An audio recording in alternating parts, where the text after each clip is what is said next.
एक गांव में एक किसान अपने परिवार के साथ रहता था। उसके पास जमीन तो बहुत थी, किंतु उसको बहुत कम उपज प्राप्त होती थी।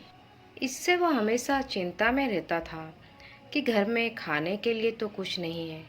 अपने बच्चों को वो पढ़ाएगा लिखाएगा कैसे? अपने परिवार को सुख सुविधाएं कैसे देगा? अपने बच्चों को अच्छे स्कूल में कैसे पढ़ाएगा? फिर सोचता है कि साहूकार के पास जाकर कुछ रुपए उधार लेकर नए तरीके से खेती शुरू करूंगा।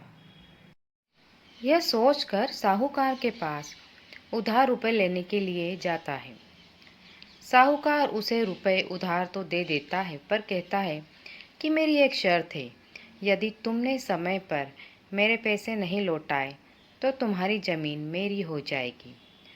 वह इसके लिए तैयार हो जाता है और फिर आकर दुखी मन से खेती करता है। खेती करते समय उसे एक अंगूठी मिलती है। जैसे ही वो अंगूठी को साफ करता है, उसमें से एक परी निकलती है और वह कहती है कि तुम अपने लिए और दूसरों की सहायता के लिए इस अंगूठी से जो भी मांगोगे वह तुम्हें मिल जाएगा। पर याद रखना, यदि तुम इस अंगूठी का उपयोग सिर्फ अपने स्वार्थ के लिए करोगे तो इस अंगूठी की सब शक्ति नष्ट हो जाएगी और ये अंगूठी एक सामान्य अंगूठी बन जाएगी। फिर तुम इससे कुछ प्राप्त नहीं कर पाओगे। इतना कहकर परी चली जाती है। किसान खुश होकर उस अंगूठी से बहुत सारा धन मांगता है और उस धन से एक अच्छा घर बनवाता है और अपने घर में बहुत अच्छी खाने की चीज़ें लेकर आता है। अच्छे स्कूल में अपने बच्चों का दाखिला करवाता है।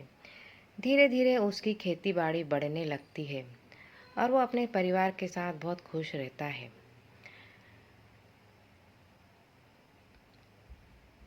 आवश्यकता पड़ने पर वह लोगों की मदद और सहायता करता है।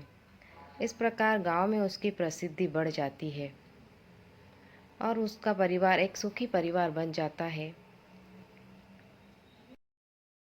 धीरे धीरे वो किसान लालची हो जाता है और सोचता है कि मेरे पास तो जादुई अंगूठी है, मुझे कमाने की क्या ज़रूरत है, इससे प्राप्त सारा धन मेरा है। वह सोचता है कि मुझे दूसरों की मदद करने की भी क्या आवश्यकता है। ऐसा सोचकर जब वह अंगूठी का उपयोग करता है तो अंगूठी की जादुई शक्ति खत्म हो जाती है और उसे अंगूठी से कुछ भी प्राप्त नहीं होता है। धीरे धीरे वह किसान गरीब होता जाता है। उसका घर का सारा सामान बिक जाता है और वो बहुत पछताता है। फिर एक बार अंगूठी की परी उसके सामने आती है और कहती है, तुमने अपने स्वार्थ के कारण अंगूठी की शक्ति को नष्ट कर दिया है। अब तुम इससे कुछ प्राप्त नहीं कर पाओगे। तुम फिर से मेहनत करो, फिर से तुम्हारे खेत हरे भरे हो जाएंगे।